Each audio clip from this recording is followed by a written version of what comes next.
Gareen abukaatota hidhamtoota siyaasaa Oromoo ibsa Imbaasin Itoophiyaa Ameerikaatti argamu dhimma hidhamtoota siyaasaa Oromoo ilaalchisuun ibsa baasirratti deebii kenne. Ameerikaatti Imbaasin Itoophiyaa haala hidhamtoota siyaasaa Oromoo ilaalchisee ibsa gurraandhala 2020 akka baasen dogoggorsiisaa fi sirrii kan hin taanedha jedha gareen abukaatota hidhamtoota siyaasaa. Gareen abukaatota ibsa guyyaa kaleessaa baasaniin Imbaasin Itoophiyaa Ameerikaa jirutti ibsi xalayaa Ambaasaddar Fitsum Araggaatiin barreeffametti baay'ee gaddinee jira. Xalayaa isaa keessatti hidhamtoonni siyaasaa Oromoo lagannaa nyaataa addaan kutanii jiru kan jee dogoggora guddaadha jedha. Kunis odeeffannoo dhugummaa hin qabne ta'ee jedhamee burjaajii uumuuf taasifamedha jedha ibsi garee abukaatotaa kun. Itti fufuunis Jawaar Mohaammed, Obbo Baqqalaa Garbaa fi Hamzaa Booranaa guyyaa 25ffaaf lagannaa nyaatarraa jiraachuu ibsuun hundi isaaniitu haala hammaataa keessa jiru jedhe.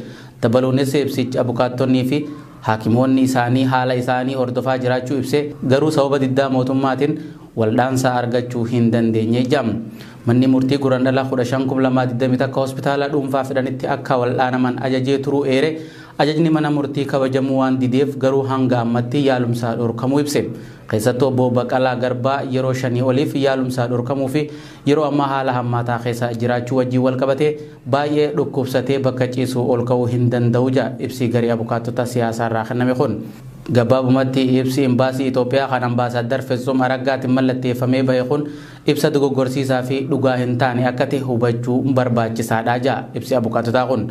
Dabalataanis hidhamtoonni siyaasaa Oromoo wal'aansa mana yaalaa tokko malee guyyaa 25ffaaf lagannaa nyaatarra jiraachuu isaanii mirkaneessuu barbaanna jechuun barreeffama guyyaa kaleessaa baase kanaan yaadachiisee jira.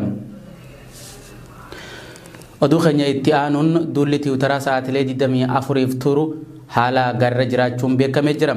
Kaayyoon duula tiwutaraa kanaatis sirna cunqursaa Itoophiyaa keessa jiru lagannaa nyaataa fi haala hooggantoonni siyaasaa Oromoo mana hidhaa keessatti irra jiran irratti kan xiyyeeffate akka ta'ee fi addunyatti beeksisuuf duula qophaa'e ta'uunis barameeti jira. Duulli tiwutaraa kunis kaleessa gurraandhala 21 kan eegalame yeroo ta'u hanga har'a galgalatti kan itti fufu ta'uunis baramee jira. Duulli tiwutaraa hidhamtoota siyaasaa Oromootiif sagalee ta'u kun isa duraatii miti. Jechi hayyuu duree adda bilisummaa Oromoo Obbo Daawit Ibsaa miidiyaa Doche Veleef kennan micciiramee dhiyaate jecha isaanii hin turre jedha gaafatamaan sabquunnamtii ABO Obbo Baattee Urgeessaa.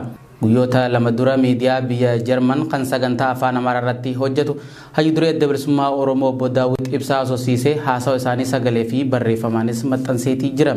Akka gabaasaa Doche Velee kanatti adda bilisummaa Oromoo filannoo keessaa bahee jira jechuun kan gabaase yeroo ta'u dhimmicha ilaalchisuun sabquunnamtiin adda bilisummaa Oromoo Obbo Baattee Urgeessaa barruu gabaabaa fuula FB isaa irratti barreessaniin danqaa jaarmaya keenyarra jiru dhoorkii sochii ABO irra jiru ibsine malee filannoo keessaa baanee jirra hin jenne erga oggurri jiraatee baane jechuuf keessa jiraachuun garaagarummaa bal'aa qabaachuu dhiisuu mala nuufis hagas waan dhimma baasuu miti jedhe. Garuu dubbii hooggana tokko akka ifii fedhanitti jallisanii dhiyeessuun yakka seeraan illee nama gaafachiisa naamusa ogummallee miti jechuun barreesse. Dabaluunis guyyoota hafan keessatti wanti jijjiiramu jiraatu baatus ibsa filannoo keessaa baanee jiru ammatti ABO'n hin baafne kan jaame hanga gaafii dhiyeeffanneef deebii hin argannetti filannoo keessatti dhiyaachuu hin dandeenyudha. Ammaaf kanuma jechuu dandeenya kan jee Obbo Baatteen dhumarratti murtii maayyii ilaalchisee ibsa bal'aa miidiyaaleef kennamu malaa jechuun barreesse. Addi bilisummaa Oromoo erga qabsoo hidhannoo dhiisee karaa nagaatiin qabsaa'uuf gara biyyaa deebi'ee waggaa 2 walakkaa kan lakkoofse yeroo ta'u biyyattii keessatti hooggantootaa fi miseensonni akkasuma waajjiraaleen isaa jala cufamuu irra deddeebiin himachaa ture. Sababa kanaaf qaamota dhimmi ilaallatutti gaafii dhiyeeffachaa turus hanga ammatti deebisaa dhabuu dubbatama. Filannoo ji'a waxabajjii dhufu keessa gaggeeffamuuf jiru irratti hirmaachuuf danqaan hedduun isa mudachuu addi bilisummaa Oromoo himachaa jira. Paartileen siyaasaa Oromoo hin ta'in filannichaaf galmee kaadhimamtootaa fi duula filadhaa yeroo gaggeessaa jiranitti addi bilisummaa Oromoo fi KFO'n ammallee gaafii hooggantoonni keenya hidhaman haa hiikaman waajjiraaleen nu jalaa cufaman haa banaman jedhu dhiyeessaatii jiran. Lixa Oromiyaa Wallaggaa lixa Ona Beegii keessatti humni addaa fi milishaan mootummaa humnaan uummata saamaa jiraachuu jiraattonni himan. Humni addaa naannicha qofsiifamee gandeen hawaasarra deemuun milishaa qallabuu qabdan gibira mootummaa fidaa jechuun afaan qawweetiin hawaasarraa qabeenya saamaa akka jiran jiraatan aanaa Beegiirraa bilbilaan dubbifne tokko BBS'tti hime. Akka jiraatan kun jedhutti gochaan Ona Beegii keessatti humnoota mootummaatiin uummata irratti raawwatamaa jiru kan naannoo Tigraay gadii miti akkuma Tigraayitti sarbamni mirgaa namummaa raawwatamu addunyaan dubbachaa jirtutti kan keenya namuu quba hin qabu jaam. Kana malees araddaalee aanaa beegii keessatti saamicha malees hidhaan akka malee hammaatee jira jaa. Keessafuu gandeen akka eegoo dhallaaduu fi ganda giibaa keessaa namoota guuranii waajjira poolisii aanaa beegii keessatti hidhanii dararaa jiraachuu hima namni dubbifne kun. Namoota mana hidhaatti guuran kanneen shanee qallabdanii fi shanee fidaa jechuun dararaa jiraachuullee himam. Kana malees gandeen addatti saamichi irratti hammaate keessa ganda giibaa, kobor daandii, gabaa kamisaa, kobbaree, kobor duwwaa takkaa, qaamaa caandii fi kan kana fakkaatan keessa saamichi humnaan gaggeeffamaa jiraachuu jiraatan kun dubbatee jira. Ona beegii keessatti rakkoo guddaa waraanaa ta'e qabna. Mootummaan humna addaa milishaa warra kana bobbaasee qawwee isaa fudhatee magaalaa beegiis ta'e koboriinis ta'e humna keenya qabatee waraana gadhiisee birrii fidaa jedha. Birrii amma fuuletti ilaallu hin qabnu, qaamne hin qabnu, qaamnetti ilaallullee hin qabnu, nama lukkaaf saamu walii waan jiru, nu reebuu, nu hidhuu, rakkina guddaa keessa jirra. Waan tokkollee shanee beektaa, shanee fidii jedhanii qabanii jedhu akkasuma eegoorraallee, akkasuma dhallaaduu tongoorraallee, akkasuma gabaa kamsaarraallee uummanni keenya mana hidhaa jiranii naannoo 35 jira waajjira poolisii jechuudha. Guddaa addan immoo isa Tigraay irratti mootummaan addunyaa mootummaa Tigraay illee haasaa jiru keessatti kan keenya waan dubbatan illee hin qabanii sagaagalummaan ijoollee durbaa keenya irratti gaggeeffamaa jiru. Uummanni keenya ijoolleen durbaa keenya tumamtee bakkeetti gadamaa jirtu. Isa kanallee isinillee deebitanii nu hordofuu qabdu qaama isaaniitii wajjin janaasaanjuun isin eeggannuu qaba jedhee yaada. Godina Iluu Abbaa Boor magaalaa Mattuu keessaa barsiisaa yuunivarsiitii Mattuu kan ta'e Filii Dikkoosaa ji'a lamaa oliif mana murtiitti osoo hin dhiyeessin jiraa jiru namoonni itti dhiyeenyan isa beekan. Akka namni itti dhiyeenyan dhimma isaa hordofaa jiru tokko himutti barsiisaa Filii Dikkoosaa erga hidhamee ji'a lama caalee jira. Mana hidhaa keessaa nyaataa fi dhugaatii dhaburraa kan ka'e akka malee miidhamaa jira. Maatiin barsiisaa Filii Dikkoosaa baadiyyaa fageenyarra waan jiraniif yeroo barbaadanitti nyaata fiduu fi waan hin dandeenyeef mana hidhaa keessatti miidhamaa jira ja'a. Kanneen barsiisaa Filii Dikkoosaa wajjin hidhaman 15 ol kan caalan yeroo ta'u isaan keessaa barsiisaa Shallamaa Jifaaraa fi bulchaa magaalaa Mattuu duraanii keessatti argamas ja'a. Barsiisaa Filii Dikkoosaa ji'a lama dura osoo yuunivarsiitii Mattuu barsiisaa jiru iddoo hojiirraa poolisiin si barbaanna jechuun qabanii hidhuu kan himu namni yaadanuuf kenne kun ergasii as himatas ta'e mana murtiitti hin dhiyeessine. Miidhaa mana hidhaa keessatti irra geerraa kan ka'e barsiisaa Filii Dikkoosaa yeroo ammaa akka malee dhukkubsachaa akka jiru namni yaadanuuf kenne kun ibsee jira. Filiin Dikkoosaa quba qabna ture. Filiin nama kuufama qabu.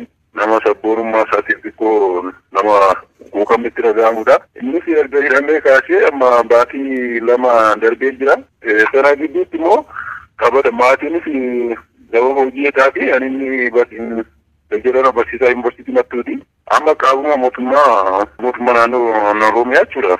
Isaan ture gaafa jedhanii isaan dhimmaa fi nama cimaadhaaf si barbaanna jedhanii odduma hojiitti gibbii yuunivarsiitiidhaaf fudhatanii ba'an. Ergasiitti asitti immoo wanti mana murtiittis dhiyaateen jiru. Kanarra darbee immoo achuma keessatti haalli keessa jiru immoo xiqqoo nyaatitti jiru jechaa jiru. Bishaan mallee gahaan qabanii yoo namni duuba hiriyyootas ta'een bakkaan barsiisonni itti dhufan ogeessan irraa kanaaf haalli achi keessa jiru baay'ee namatti hin tolu. Nyaata illee gahaa argachaa jiru, bishaan argachaa jiru yaada jedhu kaasanii. Naannoo Tigraay keessatti haleellaa gaggeeffameen lubbuun barattoota 6 dabruun gabaafamee jira. Barattoonni haleellaan irratti raawwatame eebba yuunivarsiitii Maqalee turetti hirmaatanii galaa kanneen turan ta'uunis ibsameeti jira. Namoonni biraa haleellaa konkolaataa imaltootarra ga'e kanaan madaanis jiraachuunis ibsameeti jira.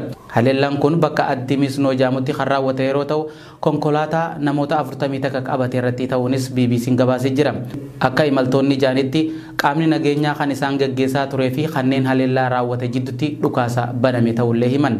Bulchaan hospitaala naannoo Amaaraa tokko akka jirutti barattoonni 12 haleellaa kanaan miidhaman gara keenya dhufaniiti jiranii jedhe.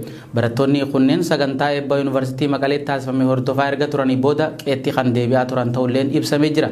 Bakka itti barataa turan yuunivarsiitii Addigiraat ta'us takka koronaa vaayirasiin san booda immoo lola Tigraay keessa barumsi isaanii addaan citee kan ture yeroo ta'u boodarra yuunivarsiitii Maqaleetti baratanii xumuranii akka eebbifaman ta'ee jira jedha. Gama biraatiin xumura torbaan dabree kana rogeessi Yamaanee Nugusee jedhamu sosochii Finqil jedhamu hundeessee kan ture. magaalaa Maqaleen alatti ajjeefamuun ni yaadatama. Yamaanee Nugusee TPLF qeequun kan beekamu yeroo ta'u ajjechaa irratti raawwatameef mootummaan hidhattoota TPLF himate. Akkaataan itti ajjeefames hanga ammatti wanni beekamee hin jiru. Dhimma kanarratti gama TPLFis wanni jedhamee hin jiru. Oduu keenya xumuraatiin Somaaliyaatti dhimma filannoo irratti marii gaggeeffamaa ture hooggantoonni Puutlaandii fi Jubbulaandii diduun himame. Marii haala filannoo irratti gaggeeffamaa ture pirezidaantiin biyyattii Mohammad Abdullaahi Farmaajoo dursaa kan turan yeroo ta'u marii kana hooggantoonni Puutlaandii fi Jubbulaandii didanii keessaa ba'uun gabaafamee jira. Hooggantoonni kunneen pirezidaantii Farmaajoon yeroon aangoo isaa waan xumurameef aangoo irra turuun beekamtii seeraa hin qabu jechuun qeeqan. Yeroon aangoo pirezidaantichaa gurraandhala 8 akka raawwate kan jedhan qondaalonni kanneen pirezidaantichi garuu osoo aangoo hin dabarsine seeraan ala qabatee hanga ammaa aangoo irra jira jechuun qeeqaati jiran.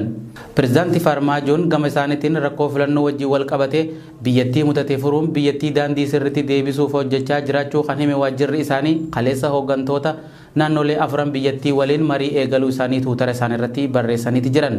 Paartileen mormitoota Jimmata Dabre hiriira magaalaa Maqdishoo keessatti gaggeessuun ni yaadatama. Hiriiricha irratti humni nageenya biyyattii namoota hiriira ba'an irratti dhukaasa banuun miidhaan dhaqqabee ture. Hiriirtota san keessa muummicha ministeera Somaaliyaa duraanii Hassan Ali Khairee keessatti argamas jame. Paartileen siyaasaa Somaaliyaa aangoo Mohammad Abdullaahi Farmaajoo dhumattee waan jirtuuf gurraandhala 8 akka booda akka bulchaa biyyattiitti isaan laallu jechuun falmu.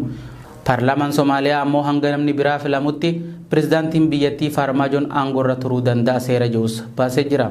Gama biraatiin paartileen siyaasaa mormitoota Somaaliyaa torbee kanatti hiriira bal'aa yaamaatii jiran.